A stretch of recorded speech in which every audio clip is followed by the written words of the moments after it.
오늘은 세 번째 날이죠. 237의 빛이란 말씀의 축복을 함께 나누려고 합니다.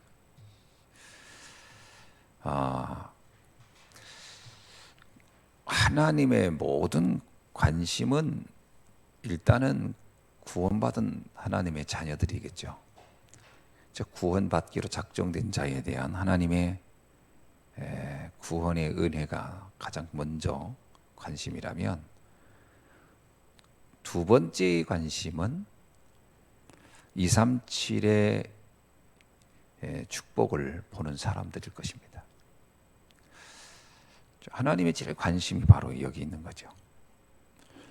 하나님이 처음부터 세계복음화의 계획을 놓고 사실은 우리를 부르신 거니까요. 그래서 237을 볼 수 있는 사람은 하나님의 가장 집중적 관심의 대상이다, 이렇게 말씀을 드릴 수가 있어요. 노아를 우리가 볼 때도 왜 하나님은 노아에게 그렇게 관심을 가졌을까? 노아의 행위에 관심이 있는 게 아닙니다. 노아가 보고 있는 세계입니다. 그렇죠? 노아는 사실은 237을 보고 있었다고 볼 수 있어요. 아브라함도 마찬가지입니다. 하나님이 아브라함을 부르신 것은 아브라함 한 사람을 구원하기 위한 게 아니에요. 물론 그것도 있겠지만 더 중요한 것은 그를 통해서 하실 세계복음화의 여정입니다.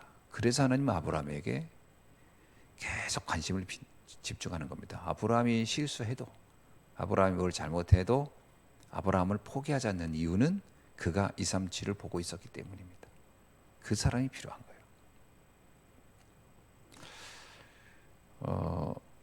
뭐 렘넌트 7명은 말할 것도 없겠지만 성경에 보면 선지자들 있죠. 그 시대의 이사야, 에레미야, 미가, 그 선지자들을 쭉 보면요, 하나님의 관심은 그들은 237을 다 보고 있었습니다.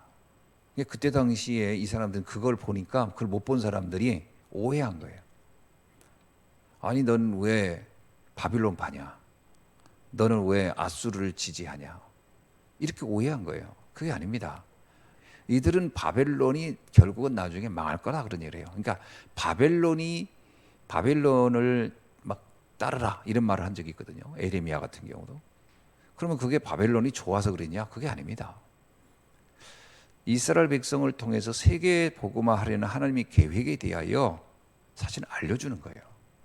그들을 활용하라는 겁니다. 그들을 이용하라는 거예요. 지금 그런 시간표라는 거예요.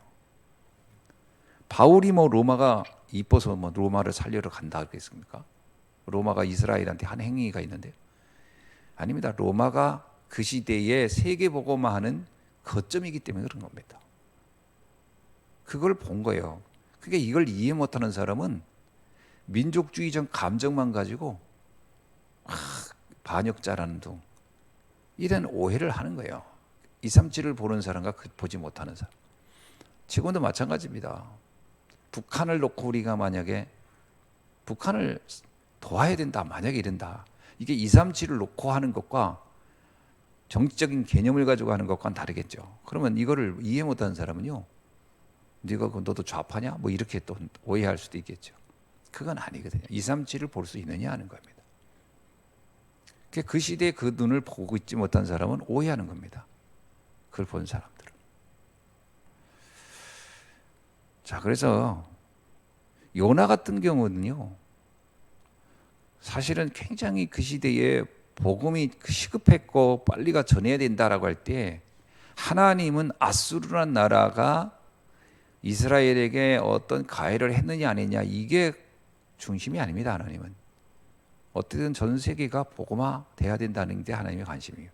그래서 요나한테 아수르로 가라 그러는데 요나가 그거에 대해서 이해를 못하는 거예요. 자꾸 이런 걸 보면은 하나님의 관심이 어디 있느냐, 237을 본 사람에게 있다. 그러니까 우리가 세계복음화라는 단어는 쓰는데 실제로 세계복음화에 대해서 관심이 의외로 없을 수도 있습니다. 사실은 그게 되게 중요한 거죠. 자, 그렇다면 237을 살리는 하나님의 방법은 뭘까 하는 거죠. 237을 살리는 하나님의 방법은 성경에서 분명하게 얘기하고 있어요. 그게 바로 빛이라는 겁니다. 빛. 창세기 1장 3절을 보세요. 창조의 빛. 그게 무슨 얘기예요? 어둠으로 캄캄함으로 덮인 흑암과 공허와 혼돈으로 덮인 세상을 바꿔내는 방법이 빛입니다. 이사야 60장 1절로 2절의 내용도 보니까 캄캄함이 만민을 덮고 있을 때 그것을 바꾸는 방법이 뭐냐? 영광의 빛이라는 거예요. 여호와의 영광의 빛으로 바꾼다는 거예요. 요한복음 1장 4절로 7절에도요.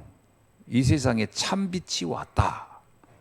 근데 사람들은 그 빛을 몰랐다라는 거예요.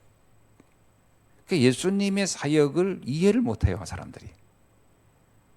왜 예수님은 저 로마를 징벌해야지 징벌하지 않느냐 이러고 있는 거예요. 그래서 결국 예수를 엄밀하게 말하면 유대인 입장에서 민족 반역자인 거예요. 예?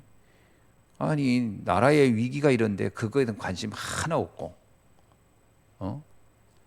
그 얘기를 하니까 예수님을 결국은 누명 씌워서 죽이잖아요. 그러니까 이 참빛이 왔는데 예수님의 관심이 어디에 있느냐? 세계복음화에 관심이 있는 거예요. 이거에 사람들은 의외로 관심 없습니다. 주로 자기 개인의 문제에 집중하지 하나님의 관심 분야에는 도통 관심이 없을 수 있다. 우리가 알고 있듯 한나도 그렇잖아요. 한나도 처음에는 237을 보는 눈이 없는 거예요. 그러니까 자기밖에 못 봤어요. 어느 날 그가 나실이라는 언약은 단순히 그냥 목회자로 만들어야지 이 얘기가 아니에요. 237을 본 이후에 237을 살릴 방법으로 그가 나실이라는 언약을 잡은 거라는 거잖아요. 시야가 바뀐 거예요. 이게 참 필요한데 이런 눈이 의외로 창세기 3장, 6장, 11장에 너무 각인돼 있으니까 이게 안 보여요. 그래도 또 말하면 그런가 보다 하지만 또 원래로 돌아갑니다. 관심이 별로 없어요. 늘 우리가 상처라고 할 때도 그 대부분 상처가 어디에 있느냐면 지극히 개인적인 문제에서 우리는 상처를 얘기한단 말이에요. 가난했다, 뭐 했다, 못 배웠다. 그걸 놓고 한 번 또 237과 연관시키려고 하질 않아요. 다 자기 개인 문제만 놓고 고민하지. 그러니까 참 이게 하나님의 관심을 받을 수 있는 위치가 그 위치인데 관심을 못 받는 거예요. 그 관심 자체가 하나님과 안 맞는 거예요. 서로 포인트가 안 맞으니까 이걸 맞추라는 겁니다.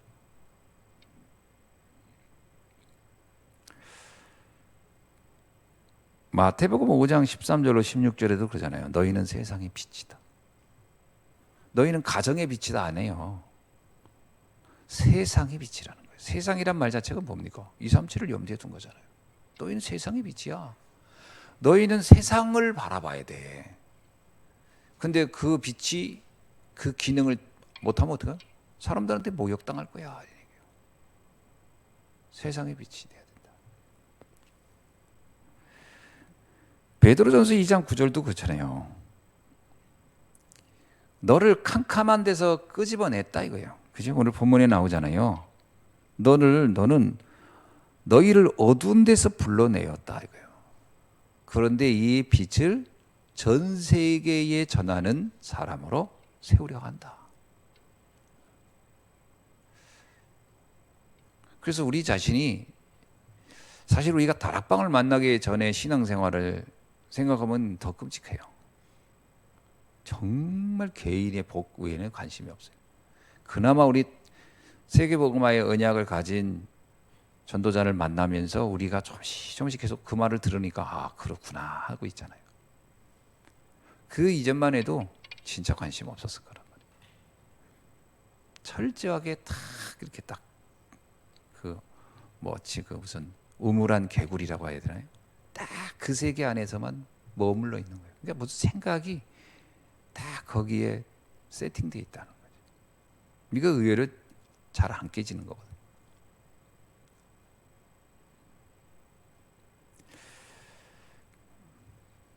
자, 그래서 우리를 빛으로 세계를 살리라는 거예요. 그래서 베드로전서 2장 9절은 이제 이 빛을, 이 기이한 빛을, 여기서 왜 기이하다고 할까요?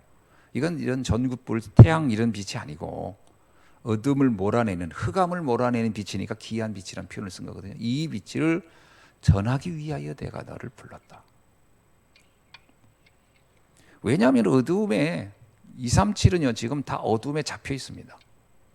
그죠? 사람들은 어둠에 다 잡혀 있어요. 그래서 이사야 60장 2절도 그러잖아요. 보라, 어둠이 땅을 덮었고 캄캄함이 만민을 가리웠다. 세상은 모르고 있습니다. 지금 캄캄합니다. 진짜 캄캄함. 영안이 죽었다 이 말, 영안이 안 열렸다 이 말은 뭐예요? 눈을 감았다는 얘기니까 감으면 캄캄하겠죠. 그러니까 영적인 세계를 전혀 모르는 세계예요. 세상은. 한마디로 말하면 저 중국의 공산주의 보세요. 영적인 건 하나도 모릅니다. 저 모슬렘 국가들 보세요. 영적인 거 완전 다 왜곡하고 있어요. 그게 영적인 겁니까? 아니잖아요. 말하는 게 알라 얘기하고 자기들도 이제 하나님 얘기하지만 그 모슬렘에서 말하고 있는 내용을 들어보면 얼마나 육신적인 겁니까? 육신적인 거를 얻어내기 위해서 알라라는 그 신을 활용할 뿐이지 영적이지 않아요. 어마어마하게 육신적이에요. 그리고 얼마나 육신적이면요, 같이 알라를 믿는데 서로 이권이 다르다고 해서 시아파, 순위파를 서로 죽이고 있잖아요. 그게 이것들은요 영적인 게 아니에요. 철저하게 육신적인 것들이지. 나한테 이익이 안 되니까 너 죽이겠다는 거거든. 전 세계는요 전혀 영적이지 않습니다. 불교에서 그 내용 기도문 보세요. 불교에 가가지고 저도 여기 울산 가가지고 그 기와에다 써놓은 그 기도문 봤거든. 이야 기가 막혀요 진짜. 물론 간혹 보면 뭐 민족 통일을 위하여 그건 써 있더라고. 그러나 내가 볼 때 99%가 다 육신적인 겁니다. 전부 다. 복 주세요. 사업 잘 되게 해주세요. 아들 낳게 해주세요. 결혼 잘 되게 해주세요. 전부 다 육신적인 가득 차 있어요. 하나님의 관심은 세계의 저주와 재앙을 좀 막아야 되는 거거든요.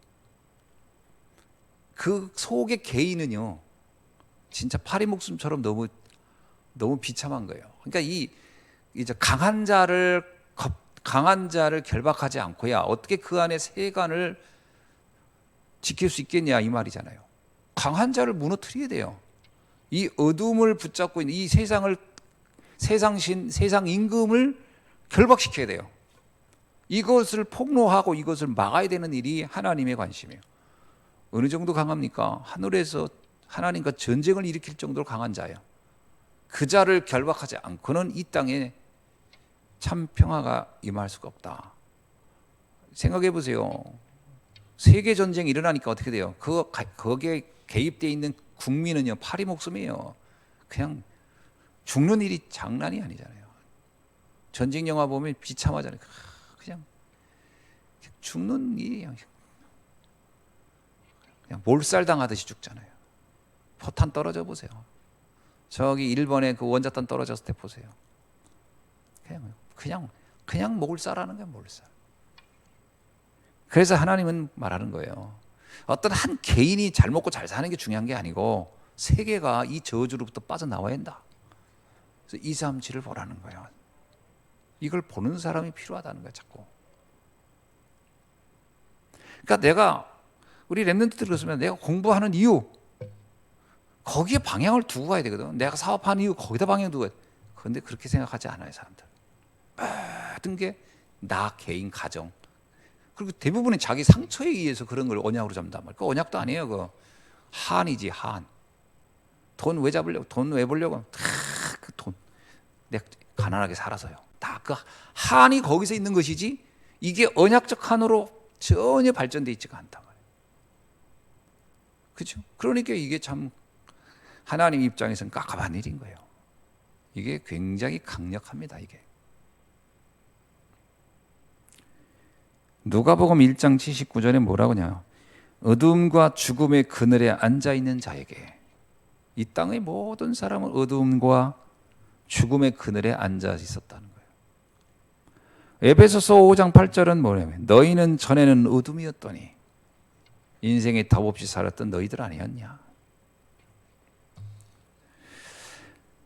자, 왜 237의 빛을 비춰야 하는가? 앞에서도 말씀드렸습니다만 사단이 12가지 전략으로 어둠으로 세상을 장악하고 있기 때문에 그렇습니다.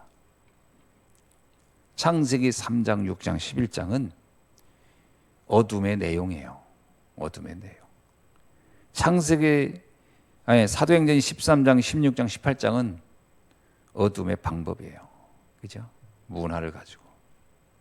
그리고 불신자 6가지 상태, 그 어두움에 빠진 사람들의 상태예요. 이렇게 되어 있는 겁니다. 신분 자체가 마귀의 자녀로 만들어버렸어요.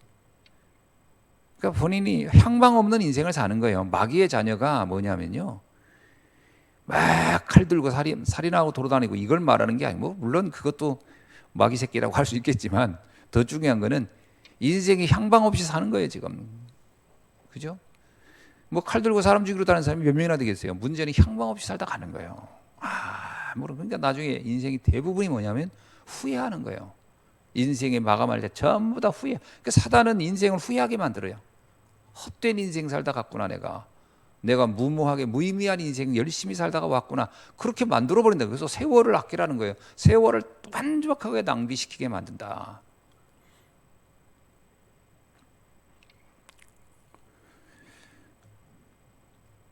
우상 숭배하죠. 그 사단의 메시지에 잡혀버리면요, 쉽게 말하면 수단 방법 안 가리는 거예요. 뭐든지 유익된 거라면 다 잡겠다는 거예요. 그게 뭐 사람이든 뭐든 나한테 도움이 된다. 그 우상 숭배입니다. 우상 숭배가 형상 만들어 놓고 거기서 앞에서 촛불 켜고 빌기만 하는 게 우상 숭배가 아니라, 일단 세상의 것, 육신적인 거 얻기 위해서 수단 방법 안 가리고 뭐든지 다 해버리겠다. 그게 사상 우상이고 형상 우상이고 탐심 우상이고, 탐심도 우상이라고 그랬거든요. 다 우상입니다 사실은 사람이. 그죠? 그 우상의 종류는 뭐 사상에서부터 뭐 형태가 뭐, 자녀에게도 인생을 걸어보세요. 이 자녀를 통해서 내 미래를 한번 보장받겠다. 그 자녀 우상입니다. 그것도. 그게 다 우상입니다. 그런 것들이. 그 본인이 잘 모르고 있을 뿐이지 이게 우상에 완전 잡혀 있는 거예요 사람들이.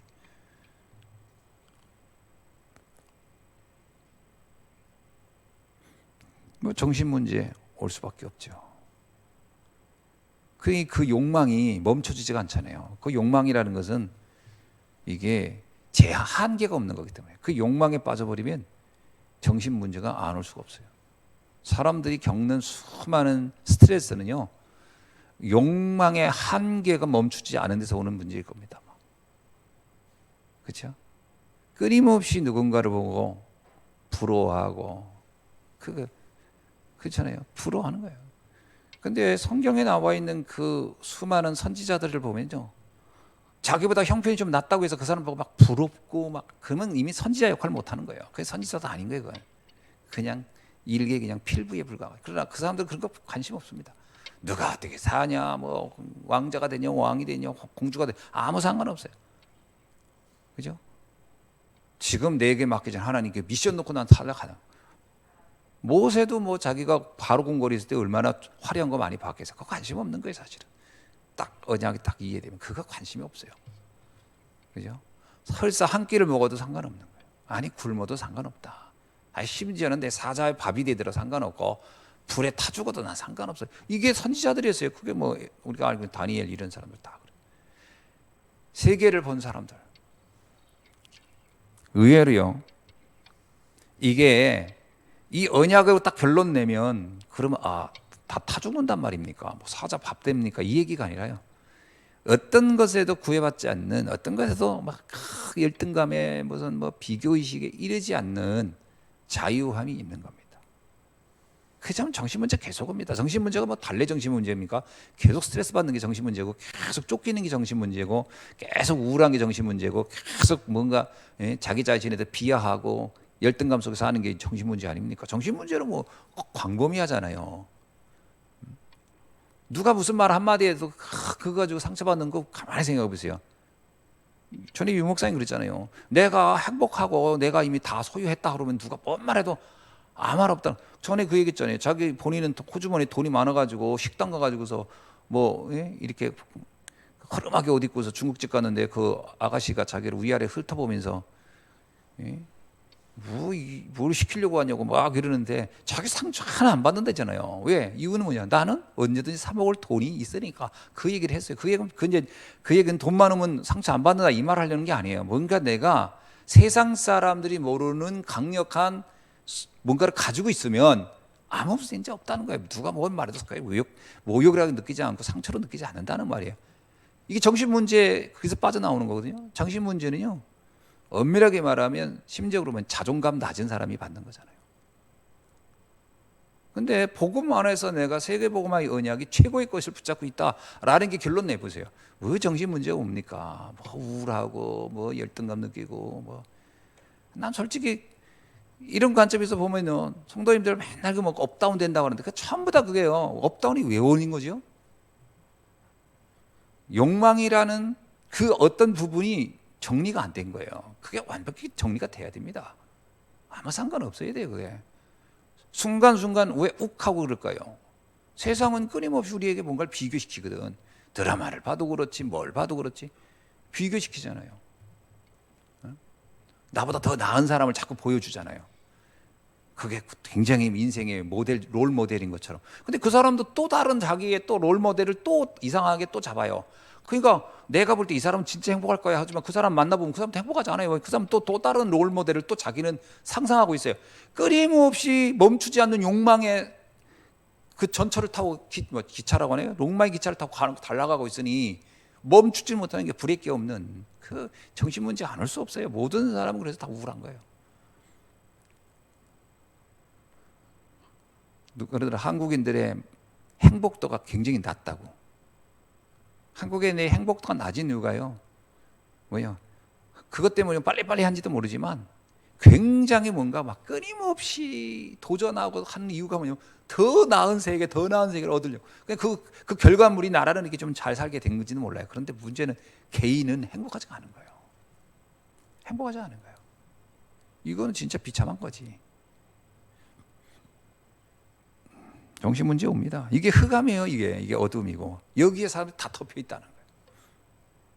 뭐가 만족인지 몰라요. 만족의 답이 없어. 육신 문제. 그러니까 육신적으로 여기저기 이제 참혹해지는 거지. 이제 무기력해지고 손발이 힘 빠지고 그런 겁니다. 그냥 나이가 많아서 오는 노환으로서의 그게 아니고요. 저는 이번에 그 임직식 그 대전에 임직식 했을 때 세계로교회 갔는데 그 충주 예전교회 목사님 이제 다음 주에 은퇴하거든요. 김영차 목사님 연세가 좀 많더라고. 70 중반인가 그렇게 되신다고 하던데 정확하게 나이를 아는 분들이 없더라고. 근데 이번 주에 은퇴하거든요. 근데 그분이 그 축사하는데 그 얘기를 하는 거예요. 나는 너무 행복한 사람이라는 거예요. 복음 때문에 너무 행복하다. 그래서 내가 오늘 노래 한 곡 부르겠다는 거예요. 축사하러 와서 노래 한 곡 부르더라고. 난 참 행복합니다. 그 찬양, 그죠? 난 참 정말 정말 행복합니다. 뭐 그 얘기 그 찬양 부르는데 연세 드신 분이 그냥 스마일 해가지고 행복해가지고 막 부르시는데 무슨 소년 같더라고. 해맑은 소년. 아무 걱정 없이 은퇴를 다음 주에 두고 계신데도 아무런 뭐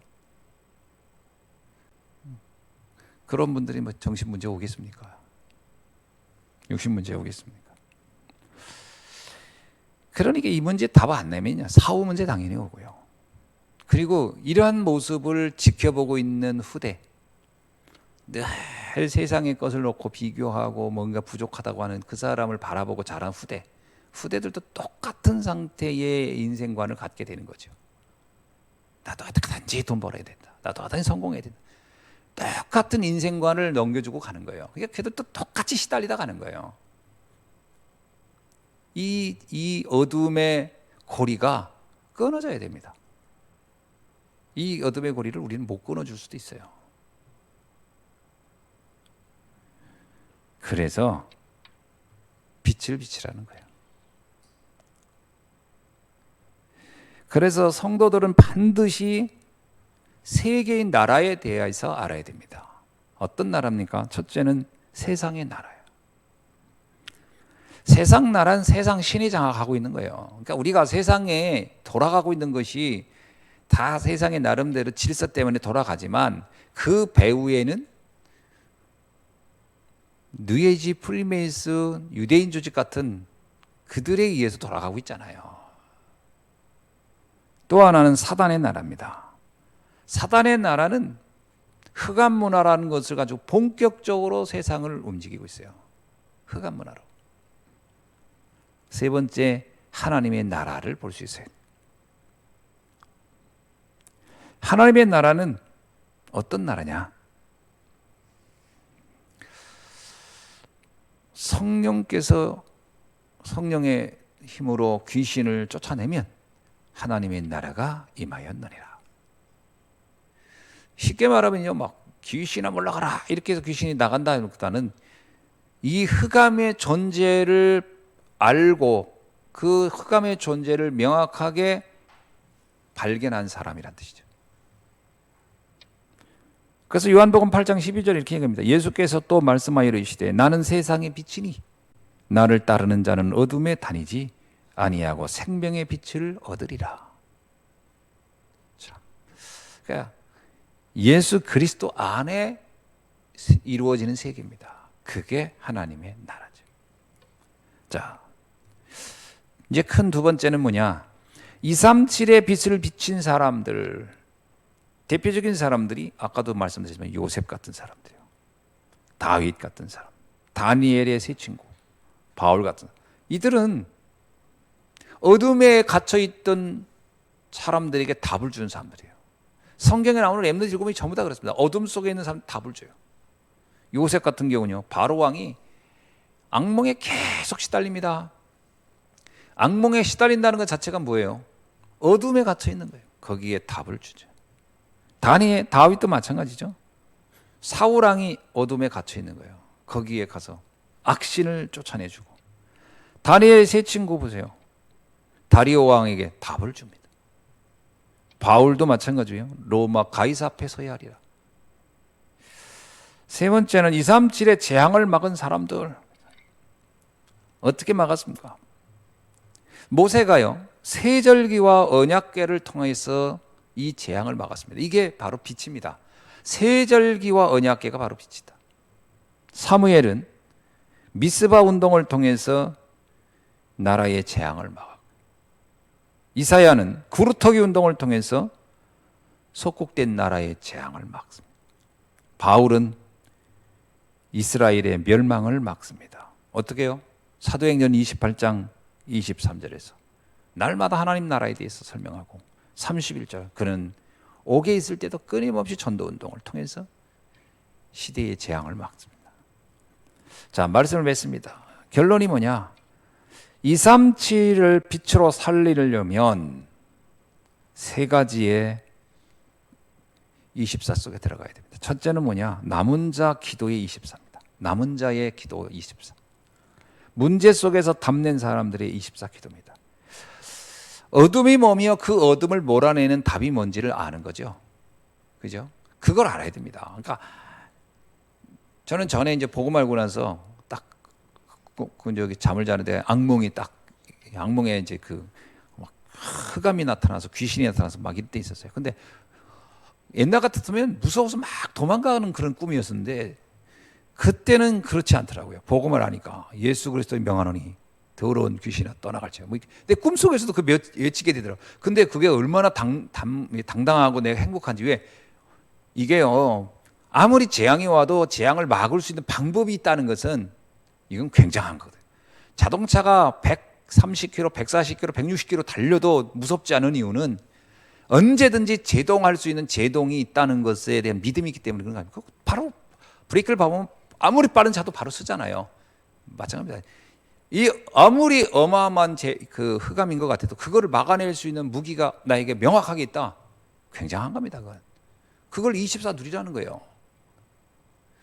이걸 가지고 있는 사람은 이게 없이 시달리는 사람한테 답 주는 거 너무 쉽습니다. 그러니까 무속인들 만나가지고 무당인들 만나면 우리들이 너무 그 사람들 때 안타까운 게 뭐냐면 내가 답이 없으면요 그 사람들 보면 아이고 어떡하지 불쌍해서 어떡하지 아이고 이 사람은 시달리고 있네 그거밖에 할 수 없어요. 그러니까 일반적인 교회 성도들이 왜 영적 문제 시달리는 사람 보면 가서 아무 말 못하냐 그 답을 모르고 있는 거예요. 사실은 자기가 교회를 그렇게 다녀도 그 시달리는 사람에게 답이 뭔지를 모르고 자기도 같이 옆에서 걱정만 하고 있는 거예요.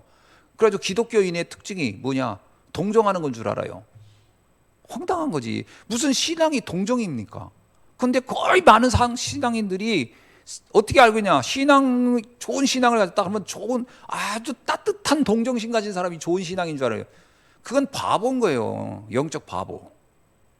뭐 동정심 백날 가지고 뭐합니까? 그 사람이 영적 문제 시달리는 거 해결도 못 해주는데 의사가 치료를 못 해주고 오는 환자들 동정만 하고 있으면 그 의사는 그 바보고 등신이지. 그런 등신과 같은 의사한테 누가 갑니까? 안 가지.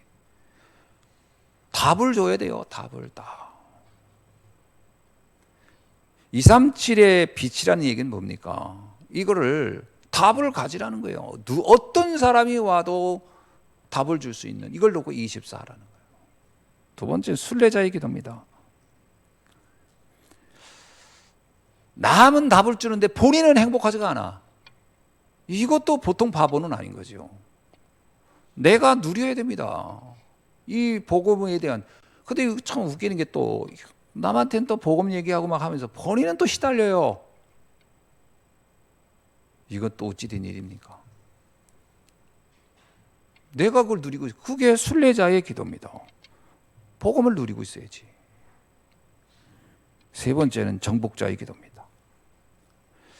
답을 가지고 있을 뿐만 아니라 살리는 거죠. 살리는 24. 오늘 이 축복이 23의 237의 빛을 누리는 귀중한 우리 전도자들이 되기를 주의 이름으로 축원합니다. 기도하겠습니다. 하나님 감사합니다. 오늘 또 하나님께서 주신 말씀으로 다시 한번 중요한 237의 빛을 이해할 수 있게 하시고 그 여정 속에서 인생에 답을 주고 살리는 자로 살아가게 하옵소서. 예수 그리스도 이름으로 기도하옵나이다. 아멘.